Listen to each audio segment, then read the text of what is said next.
Cameraman SK Boopathi அவர்களையும், கதை நவீன் கிருஷ்ணா அவர்களையும், வசனம் வேலுசாமி அவர்களையும், ஆர்ட் டைரக்டர் ஜேகே அவர்களையும், மேக்கப் ராஜு அவர்களையும், உடை ராஜேந்திரன் அவர்களையும், இந்த படத்தில் பிஆர் புதுசாக அறிமுகப்படுத்தியிருக்கும் ஆனந்த் அவர்களையும் நம்ம குழுசாக வரவேற்கிறோம்.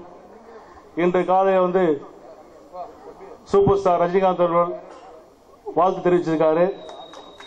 இளைய தளபதி விஜய் அவர்கள் வாழ்த்து தெரிவிச்சிருக்காரு. நடிகர் சூர்யா அவர்கள் வாழ்த்து தெரிவிச்சிருக்காரு. அதே போல இந்த நிகழ்ச்சிக்கு வருகை தந்திருக்கும் எங்களுடைய தேசிய முற்போக்கு திராவிட கழகத்தினுடைய மாவட்ட செயலாளர்களும் சட்டமன்ற உறுப்பினர்களையும் அனைவருக்கும் வருக வருக வரவேற்கிறது என்னுடைய மிக மகிழ்ச்சியாக கேட்டுக்கொள்கிறேன்.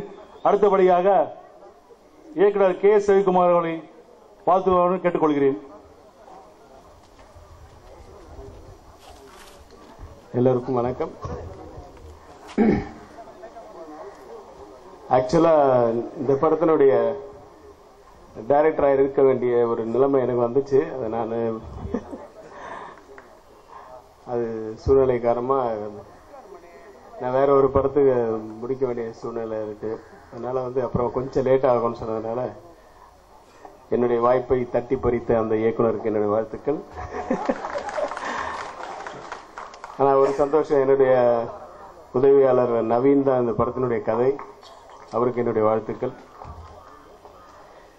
நாயகன் மிகப்பெரிய வெற்றி அடைய வேண்டும், வாழ்க்கையில் மட்டுமல்ல சினிமாவிலும் மிகப்பெரிய வெற்றி அடைய வேண்டும். விஜயகாந்த் சார் டைரக்டர் எஸ்ஏசி போல சந்தோஷப்படணும், அதாவது விஜயோடைய அப்பா போல சந்தோஷப்படணும், பிரபு போல சந்தோஷப்படணும், பெருமைப்படணும். நிறைய பேர் இருக்காங்க, சிவகுமார் சார் போல. ஸோ அவருடைய மகன் மிகப்பெரிய வெற்றி அடைய வேண்டும் என்று எல்லாம் வல்ல இறைவனை வேண்டி பிரார்த்தித்து என்னை பேச அனுமதித்த அனைவருக்கும் நன்றி, வணக்கம்.